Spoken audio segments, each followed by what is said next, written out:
and today he'll be delivering a talk on From Household to Treatment Plant, the Rising Threat of Emerging Contaminants in Wastewater. So, let us warmly welcome Dr. Sovik Das to this program. Welcome, sir. Thank you. I hope I'm audible. Yes, sir, you're audible. Yeah. So, shall I start my Yes, presentation? sir, you can share your screen. Yes.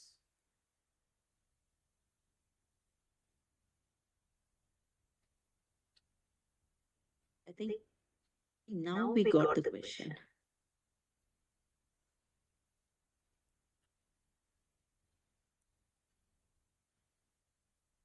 Yeah, I hope my screen is visible to all.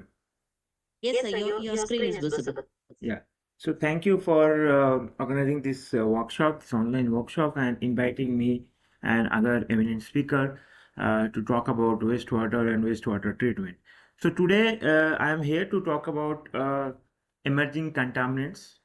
People might have, the audience might have already heard about this term called emerging contaminants. So, I'm going to start with emerging contaminants, and it's basically it is there in the household wherever we are using different chemicals. It is there in all the chemicals that you are using, and then it goes all the way to the treatment plants where they are supposed to be getting treated, but they are not getting treated. And it is basically as the title says, it is basically a rising threat to the system, to the wastewater challenges, wastewater treatment system, and it is basically create a lot of havoc in the ecosystem.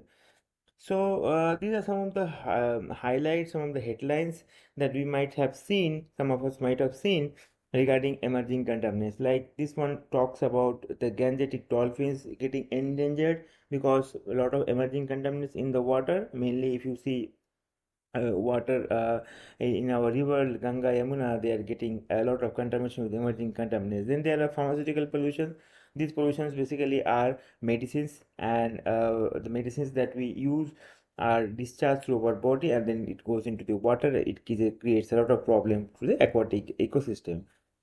In terms of microplastics, we all know what are microplastic. I will also discuss more on microplastics. Microplastics are small, tiny size plastic particles that leach out from the main plastic items, and then they go into the water, and then they add into our body. India is currently ranked as top four. Not anything to be proud of, but India is currently ranked top four in terms of microplastic release in the water. And you can understand how much amount of contamination of microplastics it is there in the water bodies of India. Similarly, the food and water in many places has been found to be contaminated with microplastics, like in Telangana, Andhra, and many places. Also, there are some microplastics or some basically some emerging contaminants which basically change the gender of the aquatic fishes, the aquatic plants, aquatic animals, basically aquatic plants. So these hormones, these synthetic hormones are there in our medicines, and sometimes we consume them and we are not able to use entirely in our body. We are not able to assimilate the entire amount of hormones, synthetic hormones in our body, and then they exit our body through the urine, through the fecal matter, and then they end up in the aquatic body, and then it affects the fishes, the animals in the water. Then we have forever chemicals. Forever chemicals are basically PFAS. So whenever we use non-stick cookware, non-stick cooktop, all these things are basically coated with the chemicals called forever chemicals, and they end up in our food. They end up in our water, and as the name suggests, they are called as forever chemicals. That means they are going to be there in your ecosystem forever. Then there are also studies with antibiotic pollutions in the river, which basically threatens our public health and ecosystem as well. If we talk about effect on our health, basically, so if you see this headline, basically the nanoplastics is there in our human brain. It has also been found in the placenta. So a person without a baby which is unborn, it's yet to see the light of the earth, is basically contaminated or getting contaminated, getting exposed with microplastic in the womb itself. Okay, our brain, our blood, all these things have been contaminated with microplastics. And if you see the rate of increase of microplastic contamination and exposure, it has gone up by 6 times, okay, compared to 1990s. We are getting exposed to microplastic more than 6 times what was we what we were getting exposed in our childhood. Similarly, if we talk about places like Mount Everest, where we generally don't associate people to go, the tourists to go, because it's a kind of a secluded place. Please be aware that we see a lot of forever chemicals, a lot of microplastics in this kind of places as well. So basically, places where we think that it should not be there, the contamination has also reached this kind of places.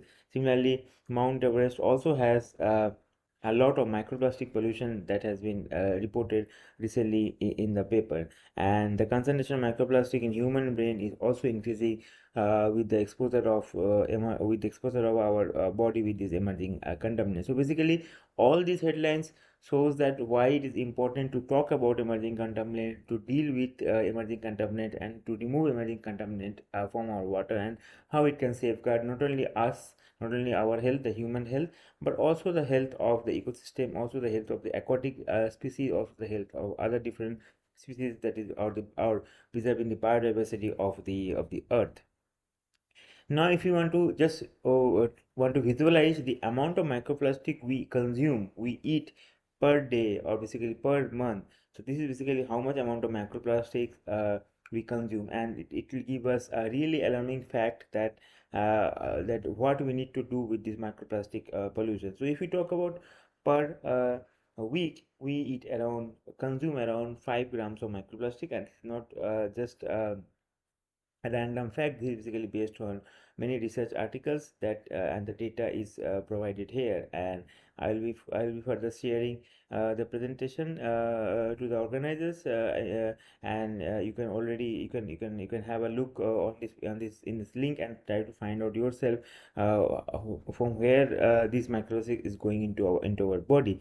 So every week we go and consume around 5 grams of microplastics. Again, it is an average. In some countries it might be higher, in some countries it might be lesser, but on a global average we consume around 5 grams of microplastics per day through water and through food as well.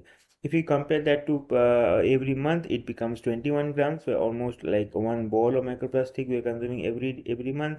If you talk about 6 months, then it becomes like this, a big ball of like a cornflakes consuming every 6 months. And then we talk about every year, everywhere we consume around 250 grams of plastic or microplastic basically. That is kind of a big plate size that we consume during our dinner. And then if you talk about 10 years life cycle, in a 10-year life cycle we generate around 2.5 kg of plastic, that is shape of kind of in terms of area, or basically the weight of this much kind of a bow, which is having this much 2.5 kg of weight. In terms of lifetime, in a lifetime, we consider a lifetime of human as a 79 years, then we consume around 20 kg of plastic, which is too much for our body to accumulate. So this basically shows that how much amount of microplastics are getting into our body, and why you should be too much aware of how to deal with this kind of microplastic pollution. So overall, what is emerging contaminants? So we understood that emerging contaminants are there in the water and in the in our body, and we need to do something to deal with this. So emerging contaminants, if you define emerging contaminants are synthetic or natural chemicals that are newly recognized or previously unmonitored pollutants that has a potential risk to the human health and also to the environment. So remember that emerging contaminants are not always synthetic. They can be some natural chemicals as well, but due to some reason they have started to develop some chemical properties, or they have some chemical properties, or they have tried to come into the water, into the ecosystem, which is causing a problem, or which is causing a health risk to the human population and also to the environment. And also remember that, as the name suggests, it's basically an emerging problem. These contaminants were not there or not reported to be there in the last maybe 50 years, and slowly they have emerged because our products lines have evoluted. They have there's a lot of evolution in the production of different kind of applications we are using. So when we are trying to make new products, we are generating new contaminants as well, and these new contaminants are basically called as emerging contaminants.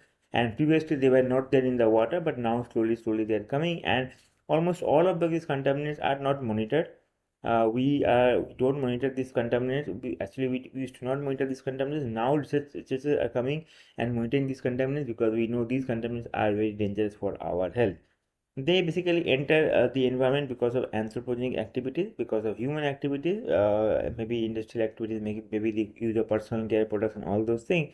And they are present everywhere, like groundwater, surface water, municipal wastewater, and drinking water as well. And these includes pharmaceuticals, pesticides, industrial chemicals, surfactants, and personal care products. So basically, there's a wide range of contaminants that are that basically come into these facets of emerging contaminant. And what are the health effects of this kind of emerging contaminant? They affect the hormonal imbalance. They cause a lot of problem to the hormonal system. They cause antibiotic resistance. So it will basically increase the resistance to antibiotics, and then basically what will happen? You have to consume more and more antibiotics, and that will again create a problem to your health as well. It will also cause developmental disorders in the child mainly. They cause a problem to the child as well, and overall it causes a lot of chronic toxicity to the person that is getting exposed to this emerging contaminant. So now, where from these emerging contaminants come into our house, from our household application. So basically, if you see around our house, everything that we use is basically contaminated with, or is basically having some amount of emerging contaminants in around us. So if we talk about firefighting foams, if we talk about popcorn bags, water resistance for clothing, paint, the stain resistant product, the cosmetic, the pharmaceuticals, the personal care product, the non-stick cookware, uh, food packaging instruments, then we have the sofa, the stain resistant sofa, the photocopic flame, the pesticides. So all these things are readily available in our home, and all these applications or all these appliances basically contain some amount of emerging contaminants. And when we are interacting with these applications, with these appliances, either directly or indirectly, these emerging contaminants are coming into our body or coming into the food, the water, because all these things are basically directly coming in contact with the food, with the water, and then as a result they are going into our body from the food and the water. Similarly, if we talk about microplastics are present everywhere when you drink coffee or tea in some small paper cups. The paper cups has a lining of a plastic, because if there is no lining of plastic, then it will basically weight the paper, and it will become saggy, and it will basically disintegrate. So we have a liner of plastic, and this plastics, when you add hot water, or when you add hot tea, it basically melts and creates leach, and create a lot of microplastics, and then it goes into our body through the tea or coffee that you are drinking. Similarly, when you talk about microplastics in the clothing, so the clothing material, many of our clothing material made up of plastic fiber, recycled plastic fiber, and then when you wash it, when you use it in your body, it basically goes into your body. Then there are other large plastic bottles like that we use for drinking water. Then there are another small plastic microplastic that is used in personal care product like microbeads, which is used in toothpaste and all the other applications, where when you use this thing in our body, on your body, then it basically enters your body through these different routes. So basically, the main summary from this slide is that whatever we are doing in our home currently, if they are coming from chemical sources, the products are coming from chemicals, they are not natural, they will have some amount of emerging contaminants in the product that you are going to use. Similarly, now if you talk about industrial sources, the industry sources basically they have a lot of applications of emerging contaminants like cosmetic industries, fertilizer industries, textile industries, soap manufacturing industries, food beverage industries, paint industry, ore mining, metal industry, oil and gas, polymer industry, pharmaceutical industry, the and electronics industry. All these industries generate these different kind of emerging contaminants into the industrial water, and they do not directly come in contact with us. They go into the environment, and from the environment it goes back to our water, because we are not able to remove emerging contaminants using our conventional treatment plant, conventional treatment technology. So basically, they end up into our body, into our food, and then it goes into our body and creates a lot of problem. If we classify the emerging contaminants, they are basically, as I told you, they are different classification like personal care, product, microplastic, industrial sectors from there where it comes, and then you have agricultural sectors, then you have lifestyle products, then you have pharmaceuticals. And overall, if you see the pathway, so the pathway is basically like this, where if you see here, you have the industries. The industries will generate some amount of effluent. The effluent will be discharged into the water bodies, and the water bodies will contain some emerging contaminant. It will go into the irrigational field where they will use this water from the water bodies for agriculture. The industries will also generate some amount of snow. The smoke will also contain some amount of emerging contaminants because some of them are volatile, and it will go into the clouds. The emerging contaminant will go into the clouds, and because of precipitation, it will basically come to the water bodies. And again, from the water bodies, it will be used for the agriculture, and after agriculture, the produce will be used for the household application, basically for consumption. Okay, and then when we are consuming the produce, we are basically consuming the emerging contaminant. Also from the agriculture runoff, we have some amount of runoff. Runoff means the water flowing after rainfall, the excess water, and from there also the emerging contaminants will go and add up into the surface water or groundwater, and from the surface water or groundwater, this water can be again used back for drinking, and again it goes into your body. From the household, you use hospitals. From the hospital also, we generate a lot of amount of waste. It can be liquid waste, it can be solid waste, and all the solid waste or liquid waste also have some amount of emerging contaminant. And then we go to the sewage treatment plant. The waste or the leachate from the landfill goes to the sewage treatment plant, or basically it can or the sewage from the hospital can, or from the house, it comes to the sewage treatment plant.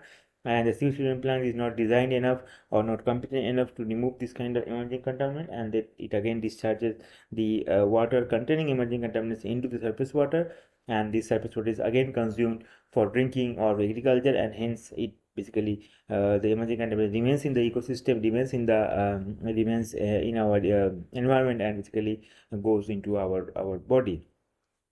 So if you see the effects of emerging contaminants on the human health, so emerging contaminants, as I told you, they are present in air, they are present in water, they are affecting our skin. They are also being getting consumed by the drugs and also by the food. So they affect our nervous system, they affect our cardiovascular system, they affect our respiratory system, they affect our reproductive system, affect our intestine, liver, thyroid. So all the organs are basically affected by our emerging contaminants that we are getting exposed to. And the main problem is that almost all the emerging contaminants that we talk about, they basically ultimately cause cancer. Okay, so in the recent few years, if you see the number of cases of cancer increasing, this is because mainly of the contamination of our food, of our water by the emerging contaminants. So emerging contaminants are directly linked to more number of cancer cases across the globe. Now, if we talk about removal of emerging contaminants, so we understood that emerging contaminants are a challenge. We need to remove them. So, how do we remove emerging contaminants from our treatment plant in the treatment plant? So, there are multiple ways. We'll discuss about the ways how we can remove emerging contaminants. But if you talk about the conventional system, the conventional system is basically the system that we are currently using in all the plants across India, because we have not upgraded our plants to fight with emerging contaminants. So in conventional system, what happens? We have the primary treatment, we have the secondary treatment, and then we have the tertiary treatment. In primary treatment, generally the water having a lot of emerging contaminants comes in, and in primary treatment, it is not designed to remove emerging contaminants. It is not competent to remove emerging contaminants. So only 20-25% of the emerging contaminant getting removed, and this factor can vary. Like this percentage can vary depending upon the type of emerging contaminant or the type of primary treatment you are using. Then after primary treatment, it goes to a secondary treatment. Secondary treatment, it again removes around 30 to 70% of the emerging contaminant. Again, depends on type of emerging contaminant you're using. And finally, where we basically target the removal of emerging contaminant is the tertiary treatment. Tertiary treatment is basically used for contaminants that are very small in concentration, very less in concentration, and in that case, we get very high removal of emerging contaminants, more than 90%. But Currently, if we use only the conventional treatment without using any advanced treatment techniques in the tertiary treatment, then we are not able to get any removal of emerging contaminant. So basically what happens if you talk about removal of emerging contaminants in conventional system, so where we have around 50%, around 70%, and around 90%. So in these two cases, what happens, the emerging contaminants just end up in the sludge. Okay, so basically we are trying to settle out or remove the emerging contaminant.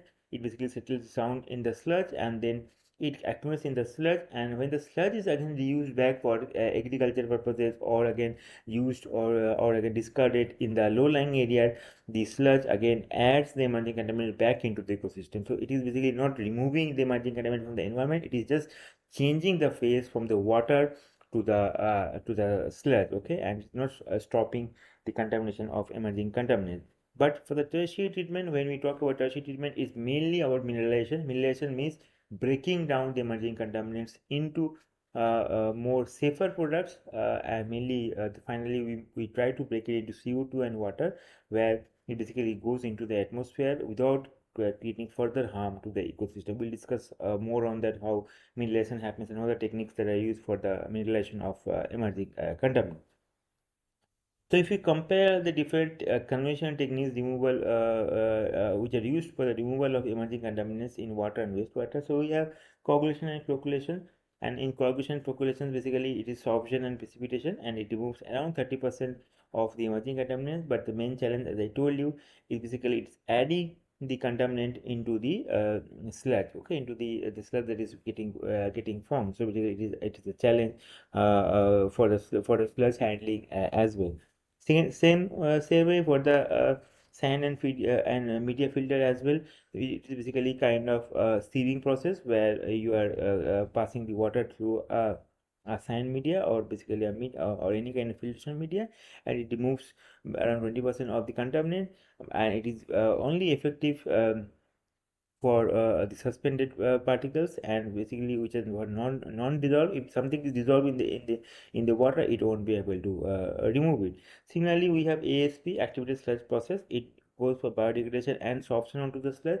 So again you have a chance of secondary pollution, because it basically goes and adds into your sludge, and the sludge can be again reused by the farmers, and as a result this goes into the environment. Similarly, we have SBR, sequential batch reactor. It also demonstrates around 80% of emerging contaminant removal. It is higher removal compared to ASP because it's a batch process, but the problem remains the same. The secondary pollution is a major problem for this case as well. Again, we have the USB reactor. USB basically upflow anaerobic sludge blanket reactor. It is basically anaerobic process. These two are aerobic process, and this is basically anaerobic process. In anaerobic process also we have the same problem. We have a secondary pollution risk. It basically causes a challenge to the sludge that is getting formed, and then again the sludge can be reused, and that will create a lot of problem for the environment. So overall, the limitation of the conventional treatment technologies, as I told you, it is incomplete removal of emerging contaminant. We are not completely removing the emerging contaminant. We are just changing we're just shifting it from the water source to the sludge.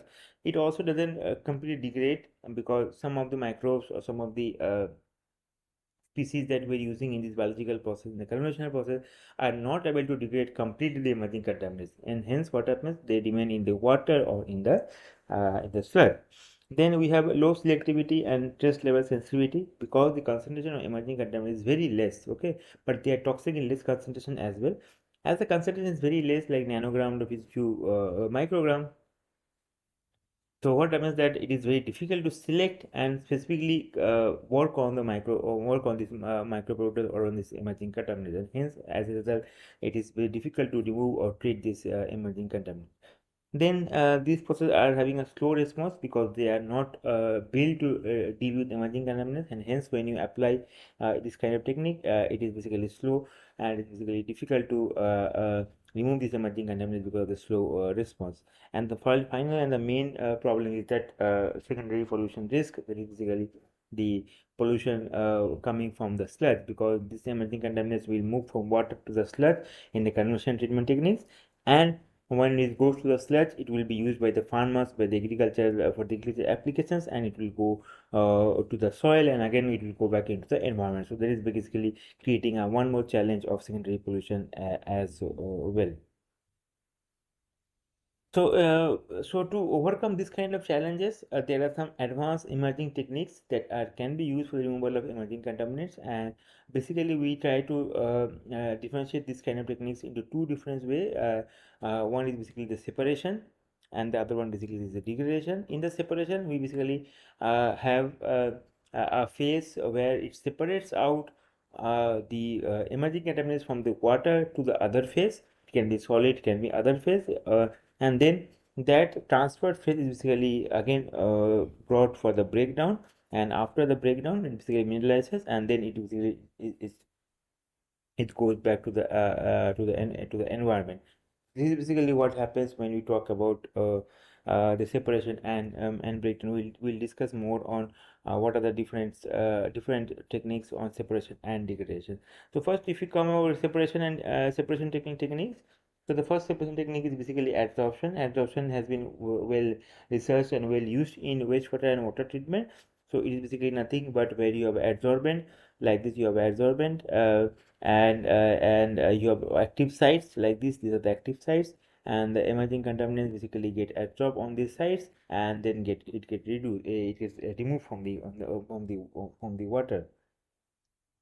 So what happens here? We have the interaction of van der Waals interaction, the electrostatic attraction, and hydrogen bonding. All these things basically try to attract the emerging contaminant onto the adsorbent, and as a result, they are removed from the water. Okay, the advantage is it is simple in design, simple in operation. It is very easy to do. There is no complex thing required, simple process, and there is no harmful byproducts formed in this case. Basically, what is the advantage of adsorption? But the main problem with adsorption is what do you do with this adsorbent once emerging contaminants has already got adsorbed? So now this contaminant, now the adsorbent has also become a contaminant. Either you wash it or either you discard it. It is basically full of emerging contaminants. So this adsorbent, after it has been exhausted, has to be reused, maybe with sustainable cleaning with proper procedure, and then only it can go back into the environment. So that is basically what is the main challenge, is basically how you treat this adsorbent once you have done the treatment of the emerging contaminant using this adsorbent.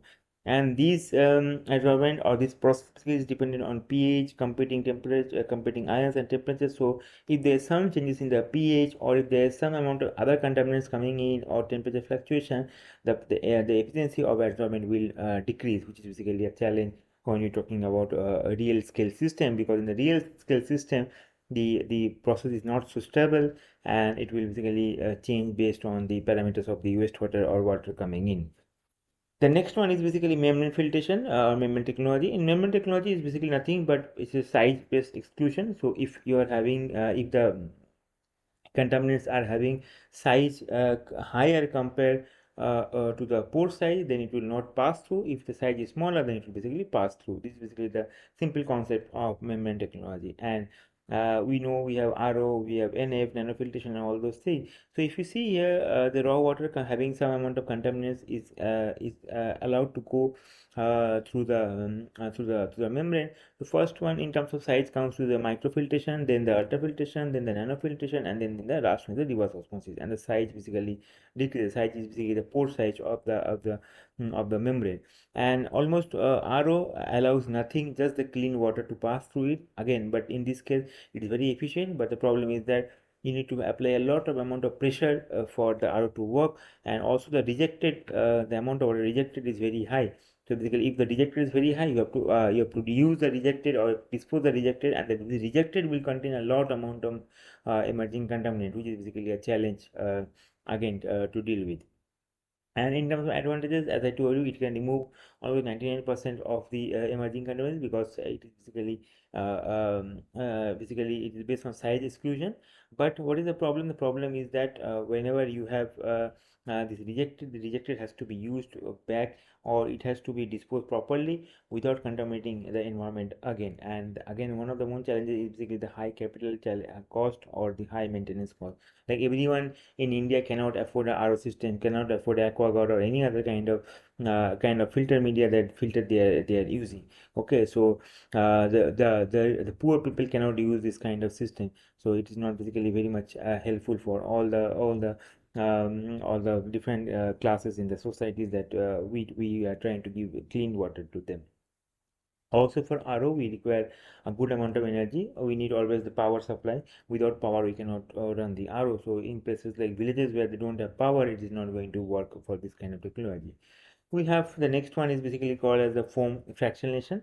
In foam fractionation, basically we try to give some air or some bubbles, and the bubble basically come in contact with the emerging contaminant, and as a result, these emerging contaminants stick to the bubble surface, and they end up going out of the reactor. And then we collect the foam here, and this and the collected foam is basically cooled up, and then it is basically treated further. Okay, so what happens, we give the air some give the water some air, we aerate it so that the foam forms, and then the foam basically takes away the emerging contaminants from the water, and then it goes into the foam.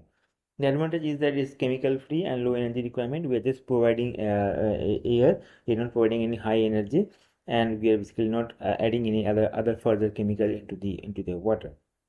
But the challenges with this technology is that it is basically ineffective for non-surfactant EC. So whenever we have emerging contaminant that is not having any hydrophobic properties, it is not going to work for this kind of emerging contaminant. If it is dissolved completely in the water, then this kind of technology will not work for the removal of the emerging contaminant.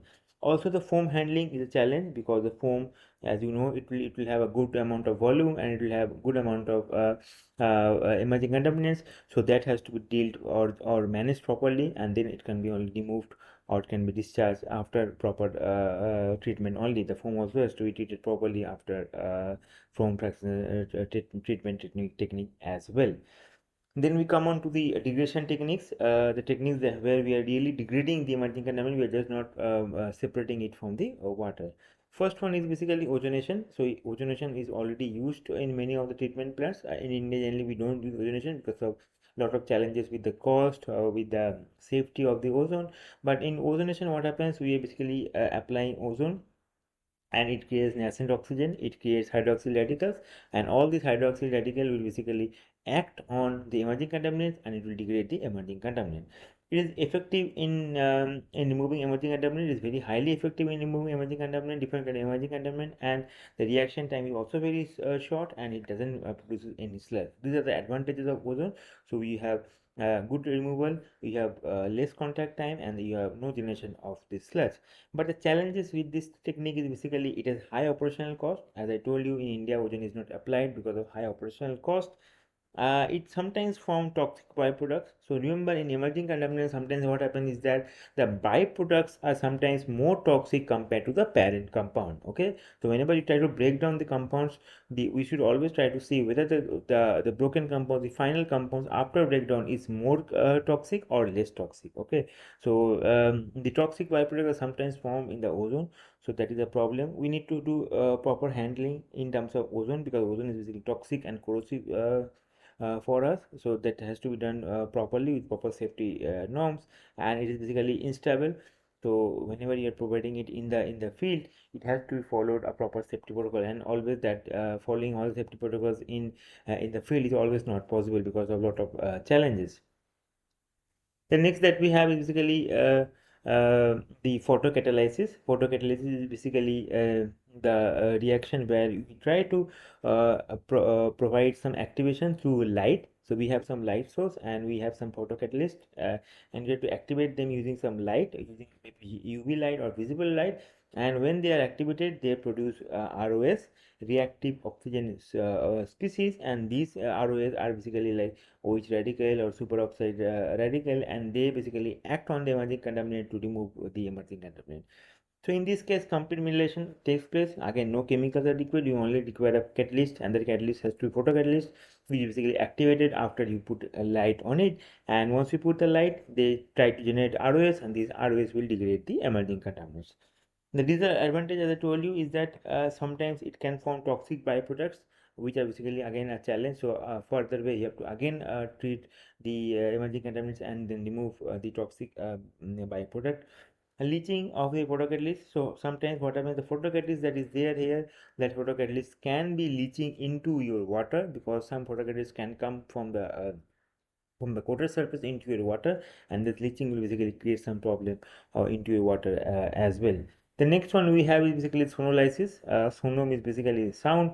So in this case, in sonolysis, what we do is that we apply some ultrasonic waves to create bubbles and to create a huge amount of heat and huge amount of pressure in the water. Okay, so like we apply some amount of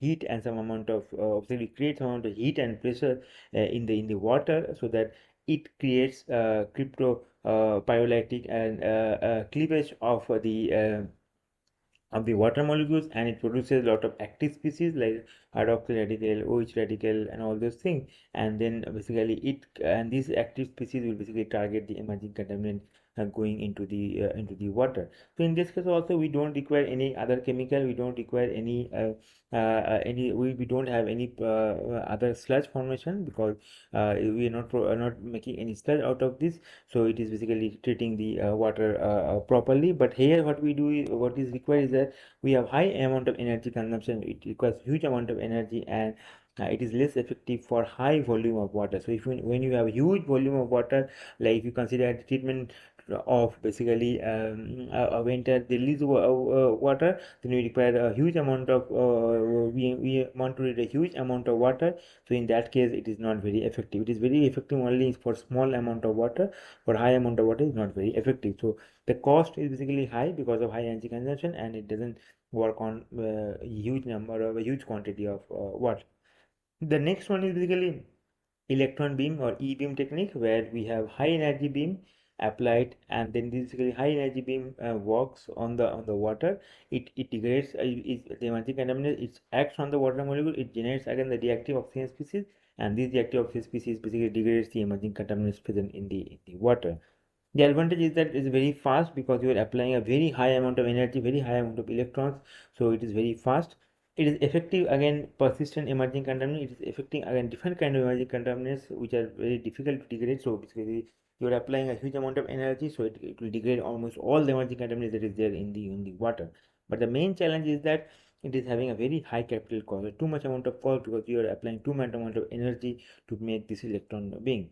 It also requires proper safety, proper protection, proper expert operation, because we are working with something that is very unsafe, because of a high amount of energy involved in this, like the electron beam, and it requires continuous supply of high amount of energy. So in India, where we have a lot of high amount of energy demand, it is very difficult, because here we don't get uninterrupted high energy supply for our treatment plant as well.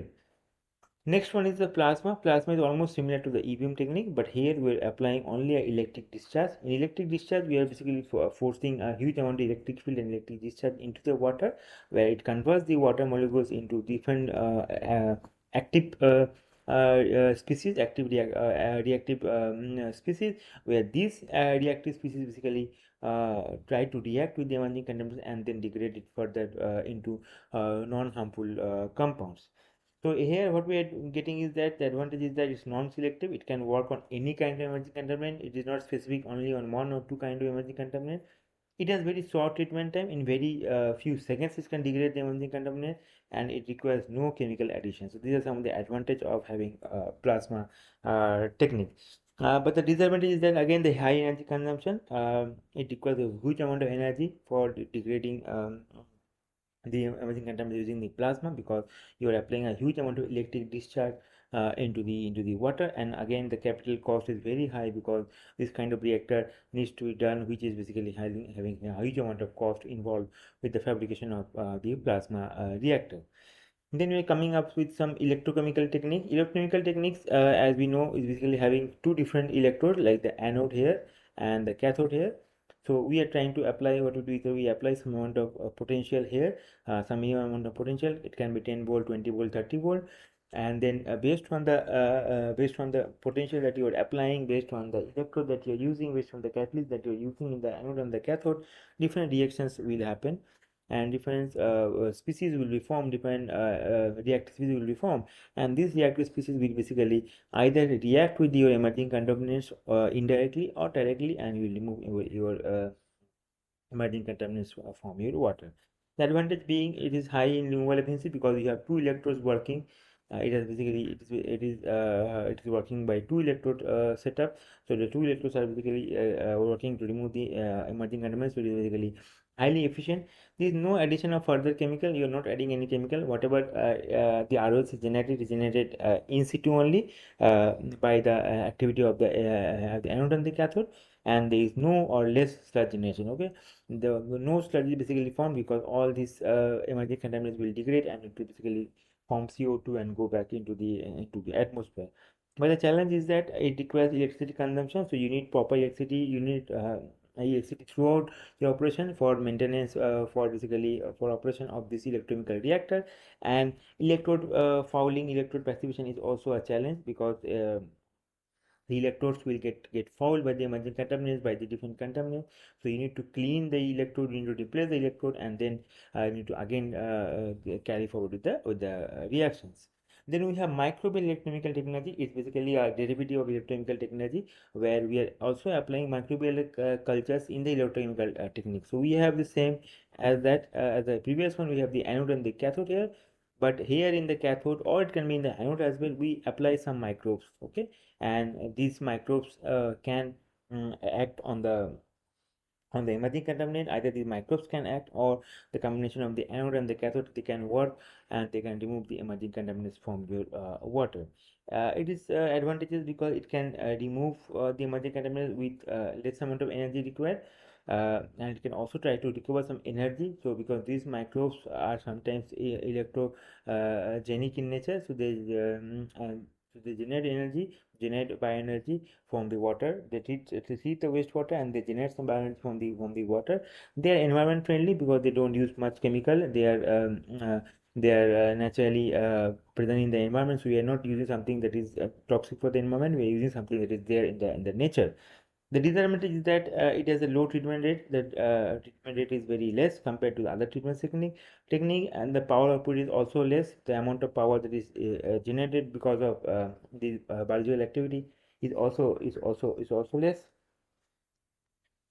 These electrolytic microbes that are used here are sometimes not that highly efficient in terms of removing the emerging contaminants because they are sensitive to the environment in which they are working. And the maintenance of the biofilm and the maintenance of the electrode is also a challenge because you need to maintain the biofilm, you need to maintain the electrodes as well for further processes as well. The next one is basically the membrane bioreactor. In membrane bioreactor, we basically have two different processes. First one is the biological process, and the next one is the membrane process. In biological process, the microbes act on the emerging contaminants or act on the biological part, and then they degrade it, and the membrane basically retains back the microbes and in the bigger size particle, and then the pure water goes back into the system. So basically, it's a combination of biological and the membrane filtration process. MBR is very good for the removal of emerging contaminants because there are two processes working simultaneously. So it is degrading also, and it is retaining the emerging contaminants using the membrane as well. So basically, it's very advantageous in terms of removing the emerging contaminants. But the main challenge with membrane process is that the membrane fouling, because this membrane that you are using here is going to get fouled with a period of time.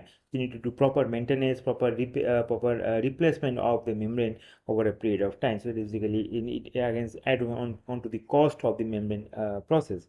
It has high operation and high energy cost because you are able to pump it. You have to pump it. Because it's a biological reactor. You have to always put aeration. So you are basically pumping it. You are basically providing energy to pump it, and then the cost is very high.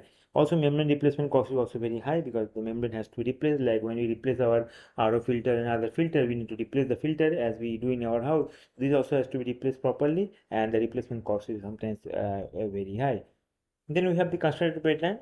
Concentrated wetland is basically mimics the natural wetland process where we have a kind of a wet area where the plants grow. So we have the flow of water, and then the plants grow in this water, where you have less amount of soil, more amount of water, and the outflow is containing less amount of emerging contaminants. So here you have multiple reactions happening. It can be a microbial degradation, it can be plant uptake, it can be absorption into the soil, it can be sedimentation, it can be natural photolysis or oxidation as well. So there are multiple reactions happening in this natural process, natural conservation process, and as a result, it can remove a wide range of emerging contaminants from your water and wastewater.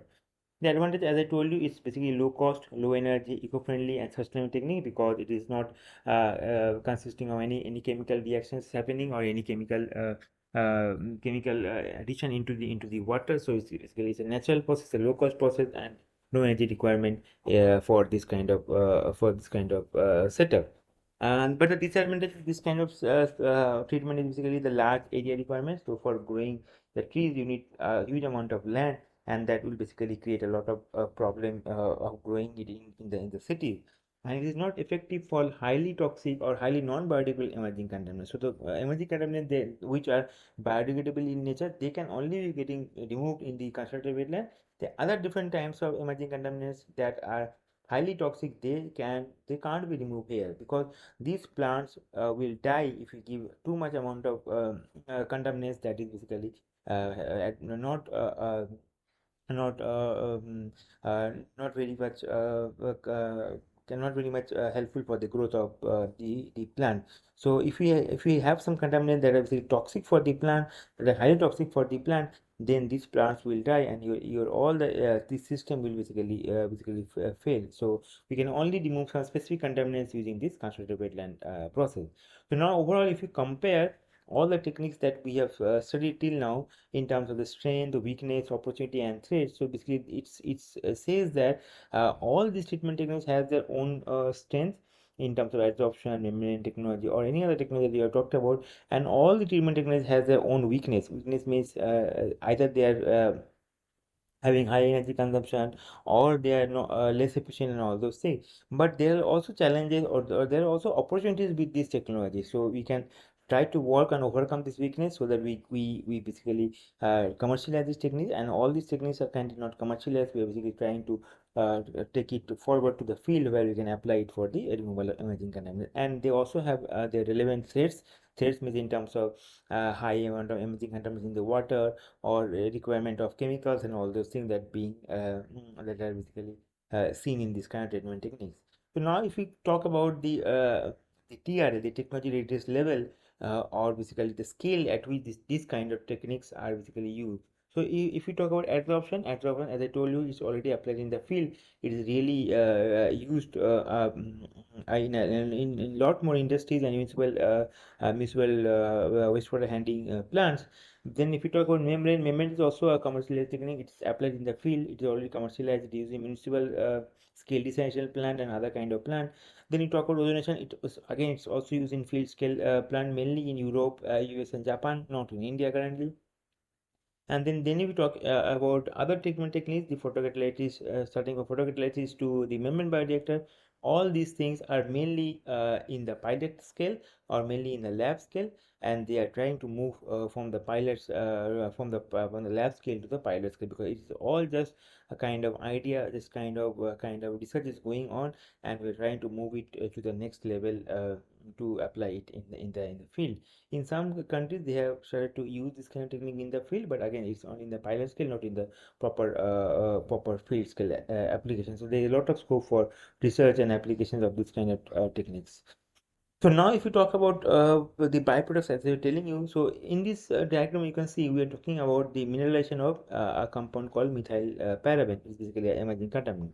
So methyl paraben is having a structure like this, and when it degrades, it basically creates lot of structures like this. And sometimes what happens, these structures as marked as P1, P2, P3, these structures are sometimes basically more toxic compared to the primary parent compound.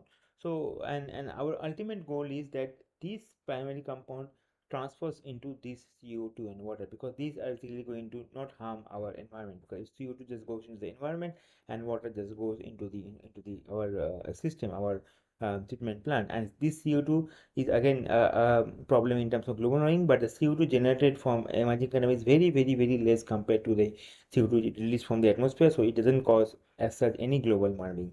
So these paraben or this any compound can degrade and form a lot of byproducts or the intermediate products, and these products has to be tested in terms of toxicity. So what we do is that sometimes these are more toxic, so we test the toxicity of this compound as well. So we do different kind of testing, like fish toxicity test that we do. We dose the fishes or the water here with this kind of treated effluent, and we try to see whether the fish die or survive in for a specific period of time.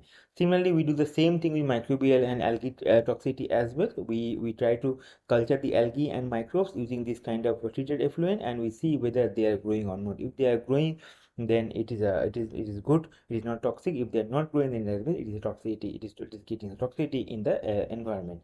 Similarly, we also use this byproduct to grow the plants, and you see we compare it versus the parent compound and compare it versus the degradation byproduct and try to see what is the growth of this plant. If the plants are growing, then that means it is not toxic for the plants as well. So now I will just quickly give you some of the highlights of our work that we are doing at IIT Delhi. So this is my lab it at IIT Delhi, and if you are willing to work with us, you can always contact me and you can visit our lab at IIT Delhi. So the name of our lab is Waste to Wealth Lab at IIT Delhi, and I will give you some brief about the work on emerging contaminants that we are doing in our lab. So first work that we are doing is on removal of pesticides using bioelectrochemical techniques in our lab. So here what we are doing is that we are trying to degrade pesticides that are there in the water. So as India is basically dependent on agriculture, we use a lot of pesticides for our applications. So what we are doing is that we are producing nanoparticles from the Salvinia natans. These Salvinia natans are grown from wastewater, and then these copper nanoparticles are used in our electrochemical setup for the removal of pesticides from our water. Then we also test the toxicity. As I told you, we test the toxicity of the copper nanoparticle produced of the byproducts that are produced, and we try to see whether they are creating any toxicity in the environment or not. So that, because our ultimate goal is to reduce the toxicity so that we can discharge the water into the environment. Similarly, we also do the same thing with the plant as well. We grow the plants, we grow the seeds. If you see the growth in day 1 versus day 4, how the growth is changing, and we then try to compare the shoot length and the root length and try to see whether they are growing properly or not. If they are not growing properly, that means there is some toxicity with this treated effluent, and we cannot discharge the water into the environment. Then you also work on microplastics. For microplastics, the main challenge was to detect microplastic. So for that, we created our own method using EIS technique. This is the setup that we use for creating our own method, and this method is basically based on EIS technique, based on the resistance offered by the water when we have microplastic in it. So based on this method, we develop our own method, and if anybody wants to use our method, it's already available online. You can search for this method, and you can it's already published, and you can try to follow it to find out microplastic in your water as well. And if you compare our method to other method, it is basically highly efficient. You can see around 96% of accuracy in around 10 minutes of time, and the cost of the instrument also very less. So if you compare with the other all well established techniques, the cost is very less compared to like our technique is basically cost efficient. Accuracy also is very high compared to other techniques, and the analysis time required by the other is very high. Compared to that, our analysis time is only 5 to 10 minutes. So once we have detected the microplastic in the water, then we worked on removal microplastic. So this kind of setup we used for the removal of microplastic. So here you can see two different electrodes working on the removal of microplastic, and once microplastic removal has been done, we try to optimize the condition using CCD modeling. And once modeling has been done, we try to see the toxicity in the fishes, in the daphnia and the green algae, and whether they can be removed from the water or not, or whether they can be discharged in the fresh water or not. Then we also worked on synthetic hormone EE2. EE2 is basically synthetic estrogenic hormone, which is basically used in many pills that we consume, and it again goes into the water. So for that also, you used our different techniques to optimize the condition, and we got around 80% removal of EE2 from our setup. This is setup for the E2 removal, and we optimize different conditions, and we got this condition as optimum condition for the removal of emerging contaminants E2. We also tested the toxicity, as I told you, left fish toxicity, green algae toxicity, daphne toxicity, and other different toxicity in terms of plant as well. And then we try to see whether they are toxic, the treated water is toxic for our environment or not. Even if they are not toxic, they can be removed, they can be discharged into the environment. We also work on PFAS. PFAS stands for per and polyfluoroalkyl substances, and they are called as a forever compound. So initially, what we did is that we detected or we quantified the microplastics, microplastic and PFAS in the stretch of Yamuna across Delhi NCR. And then once we got that the Yamuna is also contaminated with PFAS, then we moved on to the removal of PFAS. For the removal of PFAS, we use the particle electrode based mechanism, where we have the anode electrode, where we have the cathode, and then in between we have some particle electrode, and this electrode basically will remove emerging contaminants because of one more type of action happening from the particle electrode, and this is basically how the PFAS is getting removed in our system. We also worked on parabens. Again, parabens also comes into the environment from different anthropogenic sources, and for that also we try to optimize the condition through which we can remove the emerging contaminants, this paraben. And we worked on two different paraben, methyl paraben and propyl paraben, and we got a value of around removal of around 58 to 60% removal of emerging contaminants.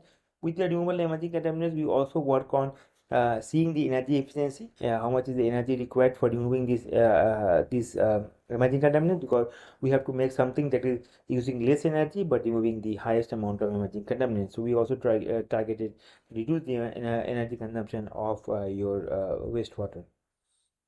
We also worked on phthalates. Phthalates are again coming from plastics also, because they are used as plasticizers when they are used to make plastic. So for phthalates, we are basically trying to using magazine based kind of this kind of electrodes, which are basically highly efficient for the removal of emerging contaminant. Then once we have made this electrode, we try to do some characterization and try to do some same time analysis and try to see whether the material has been formed properly or not. And once it has been formed, we try to apply it in our reactor. So here, if you can see, with around 6 to 8 volt of energy, we are able to get around 100% removal of the phthalates from your water. So here you are seeing around 90% removal of phthalates you are getting only in 1 hour of retention time. And this work was published in the scientific reports journal.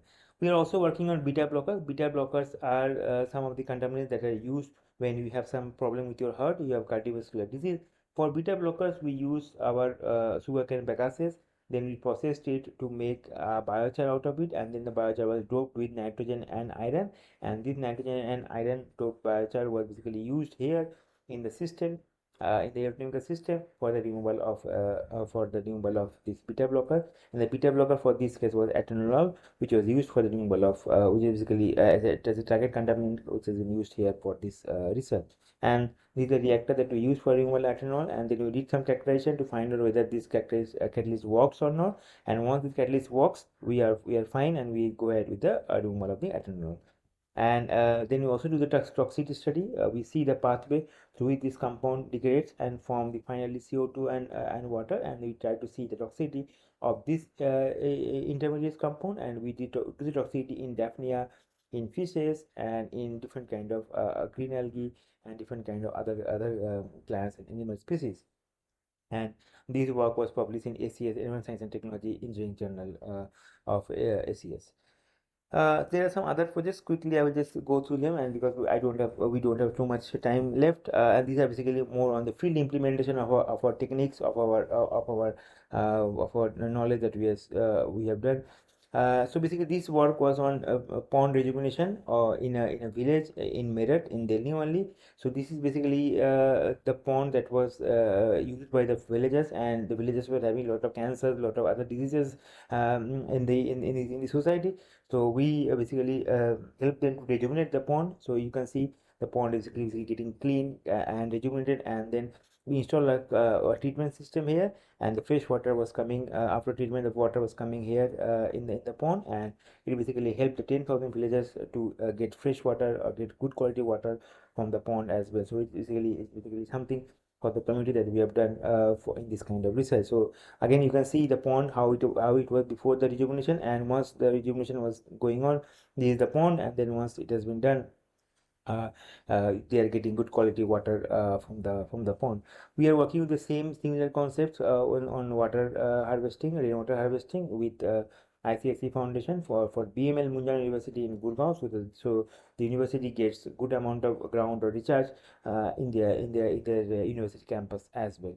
We also do a lot of inspection or monitoring with the CETPs, with the ETPs and the STPs, because these plants generally fail and they don't treat so much amount of waste. So we are doing a lot of inspection with them so that they are able to do a good amount of treatment and not cause a problem for the ecosystem.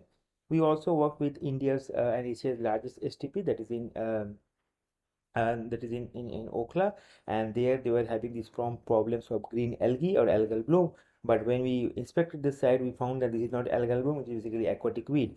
Okay, so they were telling it's a algal bloom, but it's not algal bloom, it's basically aquatic weed. And we tried to help them, and we help them on how they can get rid of this kind of algal bloom, because this is basically a problem for their operation. So we help them in solving this issue as well. We also visited and worked with the India's largest WTP water treatment plant as well. It's also in Delhi, and where we saw what are the challenges that they are facing and how we can help them in taking care or going ahead with the solving these challenges. This is one of the like the innovative or the new project that we did. It is on floating solar panels. Generally, what we see is that solar panels are on the land, but what will happen if we put the solar panels on the water? Okay, is there any change going to happen in the water quality of this of the water body where we are going to apply these floating solar panels? So that was our goal, and we studied this in three different sites in India.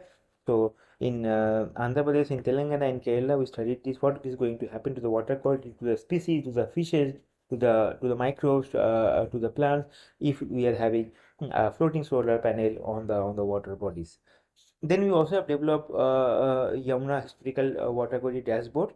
And as we talk about AQI is the air quality index. We have basically called as the WQI, water quality index. Like AQI tells about the quality of the air, and we know Delhi AQI is always very high. Similarly, we have something called the WQI.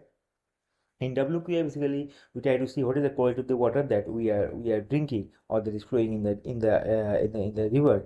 So we developed this for Yamuna and for Ganga as well for a period of more than 10 plus years. And anybody can access this site, and they can see what is the change in the water quality happening in Yamuna over a period of time, and how it is changing in terms of different parameters or in terms of WQI only. Similarly, we have done this for Ganga as well. So if anybody is interested in working with the river water quality, they can just export the data from our site, and they can take it and they can do their own analysis. These are some of the books that I have published, I have edited currently, and they are mainly on emerging contaminants. And if you are interested to work on emerging contaminants, you can go ahead and read these books on emerging contaminants and their resource recovery, and that will be helpful for your understanding. I'm also working with different journals as executive editor and editorial board. So if anyone of you are interested to submit any articles, you are more than willing to submit in this journal, and you can contact me regarding the submission as well. I am also a member of International Water Association. So if anybody wants to work on this water sector, we do a lot of workshops, a lot of conferences, a lot of trainings, a lot of meetings. So if you are interested, then you can reach out to us to become a member of this IWA. And we are also doing a conference in IIT Palakkad in Kerala. So if anybody is interested in working on water sector, we can please try to attend this conference in IWA Palakkad. And overall, this is the Department of Civil and Environmental Engineering at IIT Delhi, which is currently ranked one in India. And I'm very happy to be part of this group, this department. And I thank everyone, for all my colleagues, for supporting and helping me to carry out this research. And this is our environmental engineering group at Civil Engineering Department, and they basically work on different aspects of water and wastewater, and also in air quality, soil management as well. And this is basically our website of our departmental lab. And this is a small video on YouTube, which is available on YouTube on our work that we have done. It is posted by IIT Delhi YouTube channel, and if you are interested to know more about our research, you can visit this link, and you can see about our research. It's a short video of around 2 minutes. And I also had a career guidance sessions where I posted it on my YouTube channel, so that people who are struggling after PhD to look for jobs, look for postdoc opportunities. So for them, I did some career guidance sessions. So if you are interested in to look for jobs and how you want to take ahead with your career, you can look into this video. And then I also have a WhatsApp channel where I post about jobs, conference, and other activities related to environmental engineering. And if you're interested to get more updates regarding the jobs, the conferences, the applications, the faculty applications, and all those things, you can please follow this channel as well. And I think I have come to the end of my presentation. And yes, thank you. Thank you, sir. Participants, if you have any question, you can post it in the chat box. So already we are having some question in the chat box. I Yes, think you I can can. go to the chat box. Yes, I can see some of the questions. Yes. So I think the question from Dr. Paramita is it related to pollutant removal or operational stage on how it works? Maybe it is related to the last question. What exactly is the application of AI in wastewater treatment? Actually, there is no such dedicated application of AI in wastewater treatment. There are a lot of softwares which is already there, which has been made to basically to design the treatment plant. Okay, but they generally fail in India because in India the characteristics of wastewater vary a lot. The field conditions are not that specific compared to the what the design model says. So it is very difficult to design anything using AI or any software. AI can always help you, give you ideas, give you suggestions, but ultimately you have to use your own brain, your own knowledge, and your own field expertise to take care of or to deal with this kind of problem. Then with I think Hari Om, sir, current techniques of analyzing MPs may sometimes provide false results, mostly done by stereo of material. Yes, FTR to polymer.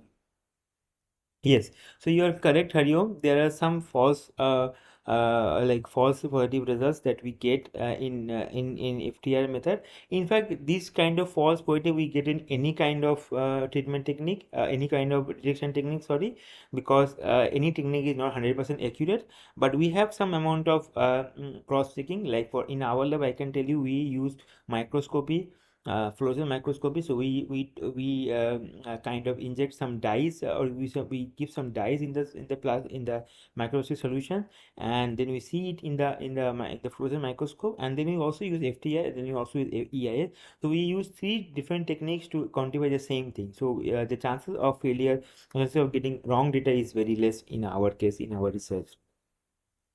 What is the smallest microplastic the method using EIS can detect? Can we take micro nanoplastic using EIS?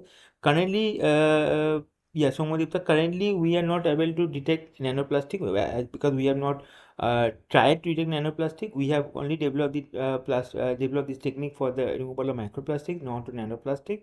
So I cannot comment whether it can detect nanoplastic or not. Maybe in the future we will try to detect nanoplastic using EIS method as well. We try to modify the method for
Definitely, sir. So thank you, sir. Thank you for your wonderful presentation. You have given a n number of experimental investigation, n number of results. You explained it clearly. Thank you, sir. First of all, thank you for accepting our invitation immediately. So you are doing a multi roles. You are a editor of a journal, and you are doing actively involved in research, and you are running a YouTube channel as well. So your time is more valuable, and even though in your busy schedule you accepted our invitation and came here, thank you, sir. Thank you for your sincere attempt. So Karthik, sir, please give a vote of thanks to Sovita, sir. Karthik, sir, you are in mute. Am I audible now? Yeah. Okay. Thank you, sir. Thank you very much for your presence. Your talk indeed brought attention to an often overlooked but yet critically important issue. Right? I mean, in day-to-day life, we often tend to overlook that particular issue. And the way you explained the journey of emerging contaminants from everyday household products to complex wastewater treatment systems, that was really eye-opening for all of us. And you have indeed helped us to understand the hidden risks that these contaminants pose to both environmental and public health. And we sincerely appreciate how you simplified such a complex and evolving subject, making it accessible and engaging for all of us, sir. And once again, thank you, sir. Thank you for your valuable time. And whatever the challenges are faced by the current treatment system, along with the need for advanced technologies and responsible usage, has really given us a new perspective on sustainability. Thank you, sir. Thank you very much for sharing your expertise with us. It has truly been a privilege to listen to you, sir. Look forward for many more such influential sessions in the future. So I think we have one more question there. What is the safe percentage of a surface coverage?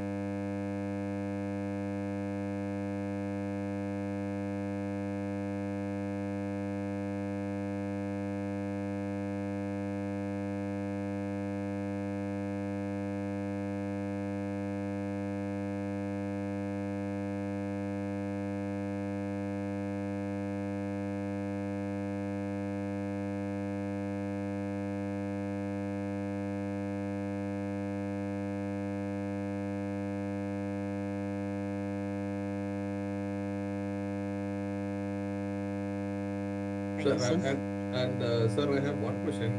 Sorry for prolonging the session. Just one last question. Sir, I mean, we are actually, I mean, after this Maha Kumbh Mela, right, in Ganga, uh, media was actually, I mean, showing a lot of things about contamination in Ganga waters, right? But any ideas, sir? I mean, was it really that bad, or is it just the hype that the media created?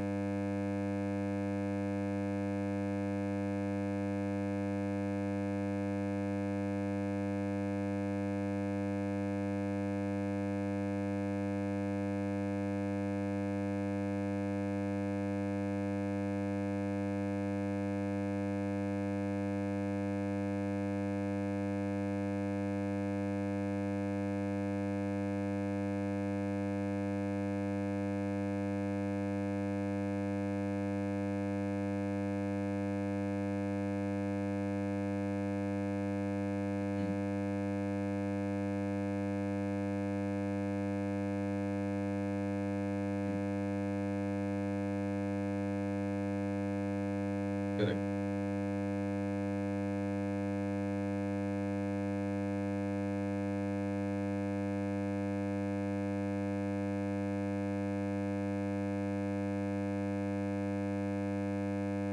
Okay.